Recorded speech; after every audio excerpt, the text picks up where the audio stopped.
Life's got a funny way of kicking you when you're down, or at least that's how it felt for me, Monica. I was just a regular 25-year-old, dealing with the usual mess of a life that seemed to spiral out of control more often than not. My days were filled with the mundane tasks of a job that was as uninspiring as watching paint dry, and my nights? Well, they were spent arguing with Jake, my boyfriend of 3 years. Jake was complicated. On good days, he was the guy who'd make you laugh until your stomach hurt. On bad days, he was the master of cold shoulders and harsh words. Our relationship was hanging by a thread, frayed and worn from too many fights about things neither of us would remember the next day. One particularly drab Thursday evening, I found myself sitting across from Jake at our usual spot, a dingy diner that had seen better days. The air was thick with the smell of grease and stale coffee, a fitting backdrop for yet another round of our endless bickering. "Why do you always have to be so damn difficult, Monica?" Jake snapped, his patience wearing thin. "Me? Difficult? You're the one who's impossible to talk to," I retorted, my voice rising in frustration. The conversation went round and round, like a merry-go-round that had lost its charm. It was always the same issues, the same arguments. Money, commitment, the future, you name it, we fought about it. Our words were like daggers, each one sharper and more hurtful than the last. As we left the diner, the cold night air did nothing to cool our tempers. The walk home was silent, each of us stewing in our own anger. The tension was palpable, a thick fog that refused to lift. Once we were back at our cramped apartment, the silence continued. It was as if we had run out of words, the bitterness of our argument leaving us both exhausted and defeated. The only sound was the ticking of the clock, a relentless reminder of the time we were wasting. Lying in bed that night, I couldn't help but wonder where it all went wrong. Was this what the rest of my life would look like? Endless fights with a man who seemed more like a stranger with each passing day. The thought was suffocating, a heavy weight on my chest that made it hard to breathe. It was in that moment of despair that I made a decision. I couldn't live like this anymore. Something had to change. Little did I know, the universe had already set in motion events that would change my life in ways I could never have imagined. But for now, I drifted off to sleep, the storm clouds of my life gathering on the horizon, waiting to burst open. Just when I thought things couldn't get any worse, tragedy struck. My parents and I were involved in a horrific car accident. It happened so fast, one moment we were talking and laughing, the next everything was chaos and pain. When I woke up in the hospital, the world as I knew it had crumbled. My parents were gone, and I was left alone with a damaged spine and legs that wouldn't move. I couldn't see a future for myself. My life, as I knew it, was over. Lying in the sterile white of my hospital room, I was drowning in thoughts that maybe, just maybe, my life as I knew it was done for. The doctors, with their carefully neutral faces, told me that my road to recovery would be long, maybe never-ending. Rehabilitation will be a significant journey, they said, their voices a mix of professional detachment and pity. But what I heard in their silence was a louder, scarier message. They didn't want to give me false hope. It was during one of those countless, blurred days filled with silent despair that Jake walked into my room, his parents trailing behind him. They had that look people get when they're trying to be strong for someone else, their smiles a bit too tight, eyes a tad too bright. Jake came to the side of my bed, and for a moment, he just looked at me. I saw something in his eyes then, a determination I hadn't noticed before. It scared me a bit, that intensity, because what could he possibly say to make this situation any less of a nightmare? "Monica," he began, and his voice cracked like he was fighting back emotions too big for him. "I know this is probably the worst timing, and I know you're going through hell right now. But I can't pretend anymore. I can't act like what I feel for you isn't the most real thing I've ever felt in my life." His words hung in the air, heavy and unexpected. Then, before I could even process what he was saying, Jake did something completely crazy. He got down on one knee right there on the cold, hard floor of my hospital room. "I love you, Monica. I love you more than I've ever loved anything or anyone in my life. Marry me." Let me take care of you. Let me be the one by your side, through all of this and whatever comes next. His parents, standing just a little behind him, had tears in their eyes. His mom, wiping her eyes with the back of her hand, nodded at me, as if encouraging me to say yes. His dad, a man of few words, just placed a supportive hand on Jake's shoulder, a silent show of approval. I was speechless, my mind a whirlwind of emotions. Fear, love, uncertainty, hope, they all battled within me. But looking into Jake's eyes, seeing the raw honesty there, something in me just unlocked. Yes, I whispered, the word barely audible. Yes, I'll marry you. The relief and joy on Jake's face were like a sunrise after the darkest night. His parents came closer, both of them assuring me, "We're going to take care of you, dear, as if you were our own daughter. Your family now." The wedding itself was nothing like I had ever imagined my wedding would be. It was small, intimate, with only the closest of our relatives and friends. I was in my wheelchair, feeling a mix of exhaustion and happiness, a bizarre cocktail of emotions. But when I saw the faces of those who came, saw their genuine smiles and teary eyes, I knew this was right. This was real. Despite the unorthodox circumstances, that day was a blur of love, a testament to something I wasn't sure I believed in anymore: hope. Jake and I, hand in hand, faced our small audience, our vows more than just words, they were promises, a bridge over the uncertainty of my recovery and our future. And as we sealed those vows with a kiss, I allowed myself to believe, maybe for the first time since the accident, that life wasn't over. It was just taking a route I hadn't planned on, a route I wouldn't have to navigate alone. After Jake and I got married, we moved into the big, fancy house my parents left me. It was already fixed up for someone in a wheelchair, with handrails everywhere and special stuff in the bathroom to help me take a shower or a bath. At first, Jake seemed all caring and helpful, like he was really gonna stand by me through thick and thin. But that changed faster than I expected. Not long after we moved in, Jake quit his job. He said it was 'cause he needed to take care of me, but honestly, I wasn't seeing much of this so-called care. His excuse was that we didn't need to worry about money 'cause of the inheritance I got from my parents. According to him, that meant he didn't need to work anymore. But here's the kicker, I ended up doing most stuff by myself. Cooking, trying to clean up as best as I could, struggling to take a bath, it was all on me. Meanwhile, Jake spent his days glued to his computer screen, playing games, or hanging out with his buddies at some bar. He'd come home late, usually drunk, and then he'd start on me, calling me a burden and whatnot. It wasn't just Jake either. His parents, who used to be all sweet and caring before we got married, flipped a switch too. They'd come over, and I'd catch them giving me these looks of disgust when they thought I wasn't paying attention. It was like they saw me as some kind of mistake their son had made. One day, I had enough and confronted Jake about it. I was struggling to make a simple meal in the kitchen, and he just waltzed in, looking for something to snack on. "Can't believe you're just lounging around all day while I bust my ass trying to do basic stuff," I snapped, my frustration boiling over. Jake just rolled his eyes, grabbing a beer from the fridge. "Oh, come on, Monica. You act like you're the only one who's got it tough.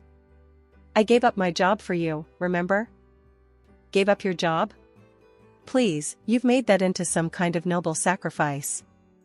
All you do is mess around all day while I'm stuck dealing with all of this." I gestured around the kitchen, my voice cracking with emotion. "And what's that supposed to mean? You think I enjoy having no life outside of this house? You think I like seeing you like this?" His voice was getting louder, more aggressive. "Having no life? You're out every other night, Jake. How's that having no life? And me? I didn't choose this. I didn't ask for any of it." I was shouting now, tears of anger and frustration welling up in my eyes. The argument spiraled from there, each of us hurling accusations and hurtful words until we were both too exhausted to continue. It was clear as day that the man I married, the family I thought I'd gained, they weren't the support system I'd hoped for. They were just another set of obstacles I had to navigate in this new, harsh reality of mine. As the days turned into weeks, the atmosphere in my home shifted from uncomfortable to outright hostile. Jake's parents, who had once put on a facade of concern and affection, now treated my home like their personal kingdom, blatantly disregarding any semblance of respect or boundaries. Their behavior escalated quickly. They roamed the house as if it were theirs, rummaging through the refrigerator at any hour, taking food without so much as a "by your leave." The living room became their domain, the sofas permanently indented from their constant lounging. The television blared from morning till night, filling the house with incessant noise that grated on my nerves. I remember one afternoon, trying to catch a moment of peace, I asked them, yet again, to lower the volume. "Could you please turn down the TV? I'm trying to rest, and it's really loud," I pleaded, my voice laced with frustration. My mother-in-law, without so much as glancing my way, waved dismissively and replied, "Oh, stop fussing. The volume's fine. You're just too sensitive." Their audacity left me fuming, but nothing prepared me for the discovery I made one quiet morning. I decided to sort through my mother's jewelry, seeking a small connection to her, a moment of solace amidst the chaos. As I opened the cherished casket, my heart sank. The pearl beads, a precious keepsake from my mom, were gone. The shock of their absence was quickly overshadowed by anger when, later that day, I saw the missing beads adorning my mother-in-law's neck. I confronted her, my voice shaking with a mix of rage and disbelief. "Those are my mother's pearls. How did they end up with you?" She feigned confusion, a poorly masked look of guilt quickly passing over her face, before she retorted, "Your mother's? Don't be ridiculous. These have been mine for years. You should be ashamed, accusing me of such nonsense." Her words stung, but they also solidified my growing suspicions about the kind of people I was dealing with. My discomfort turned to vigilance, and it wasn't long before I noticed other items missing: paintings that once graced our walls, expensive dishes that were part of my family's collection. Each disappearance chipped away at my sense of security, leaving me feeling more isolated and betrayed. The final straw came when I caught a glimpse of my mother-in-law one evening, sneaking out with a large, bulging black bag. Her hurried pace and the way she glanced around, thinking she was unnoticed, spoke volumes. I couldn't stay silent any longer. Confronting her the next day, I demanded, "What was in that bag you took out last night? More of my things? More of my parents' memories you decided you're entitled to?" Her reaction was a mix of defensiveness and guilt. "You've got it all wrong," she stammered, avoiding my gaze. "I was just taking some things to donate. Your accusations are hurtful and unwarranted." But her words rang hollow. The evidence was too damning, the pattern too clear. I was living with vultures, picking over the remains of my past life, my family's legacy. The realization was a bitter pill to swallow, leaving me to wonder how I could ever have thought these people were my family. Lily, my beacon in the fog of deceit surrounding me, was more than just a friend at this point. She was my ally in a house that felt more like enemy territory with each passing day. During one of her routine visits for my massage therapy, which had become one of my few solaces, I finally broke down and shared my darkest suspicions about Jake and his parents. The weight of my words hung heavy in the air, thick with betrayal and fear. Lily's response was immediate, a mix of outrage and practicality. "Monica, we need solid proof. How about we plant some bugs in the house? Catch them red-handed?" Her suggestion, radical as it seemed, was a lifeline. Desperation had a way of making the unthinkable suddenly seem like the only option. So, we did just that. Lily expertly placed tiny recording devices in strategic locations around the house, her movements swift and unseen. The anticipation was torture, waiting for the right moment to listen to the recordings. When we finally sat down to review them, the sense of betrayal I felt was suffocating. Jake and his parents' voices filled the room, their words a testament to their greed and callousness. Jake's voice was the first to cut through the silence. "Once Monica is out of the picture, in that institution, everything here is ours. We'll live like kings." His mother's laughter was a chilling soundtrack to their scheming. That jewelry sale was just the start. We've barely scratched the surface of what we can make off her inheritance. And his father, always the quiet one, surprised me the most. Keep it down. We don't want her getting wind of this before everything's in place. But yeah, the sooner she's gone, the better. Lily and I exchanged a look of horror. The reality of my situation was worse than I had imagined. They weren't just stealing from me, they were planning to dispose of me, to erase me from my own life. I can't believe this. How could they be so cruel? My voice was barely above a whisper, the hurt and disbelief rendering me almost speechless. Lily, ever my protector, squeezed my hand tighter. We won't let them get away with this, Monica. You're not alone in this fight. But the question of what to do next was daunting. Confrontation seemed too dangerous, given their plans for me. I need to be smart, I said, the gears in my mind turning. They think they're playing me, but now we've got them. I need a plan, something to turn this all back on them. Lily nodded, her determination mirroring my own. We'll figure this out, together. They picked the wrong woman to mess with. As we plotted our next steps, the recordings continued to play, a grim soundtrack to our resolve. Each word from Jake and his parents fueled my determination to fight back, to reclaim my life and my dignity from those who'd so callously tried to strip it away.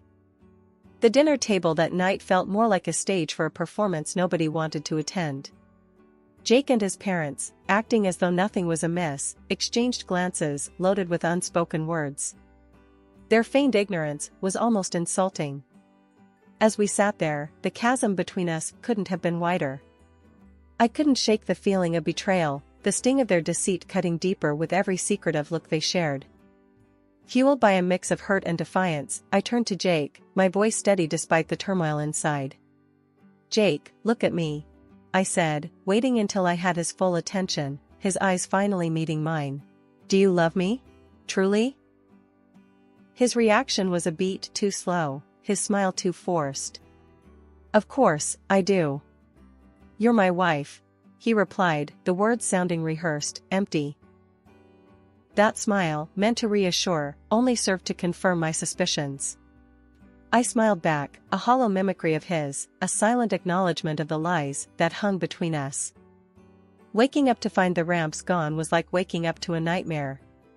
The realization hit me hard, without them, I was trapped, even more dependent on the very people who sought to control me. I confronted them at breakfast, my frustration boiling over. Why would you remove the ramps? How am I supposed to move around now? I demanded, my voice echoing in the suddenly quiet room. It's for your safety, dear, my mother-in-law cooed, her concern as fake as the pearls she claimed were hers. We're worried you might fall. This is for the best. Their words were a thinly veiled attempt to further isolate me, to clip my wings. I stared at them, their faces a mask of feigned innocence, and said nothing. My silence was strategic, a calm before the storm I was quietly brewing. Behind their backs, I made calls, reached out to the service for the disabled, and enlisted my lawyer's help. They arrived unexpectedly, a welcome intrusion. The shock on Jake and his father's faces was palpable, a mix of fear and disbelief as the team from the service began their assessment, immediately noting the absence of the ramps. My lawyer, ever the professional, wasted no time. We're here to conduct a thorough inventory check, he announced, his tone brooking no argument. An inventory was made after Monica's parents passed.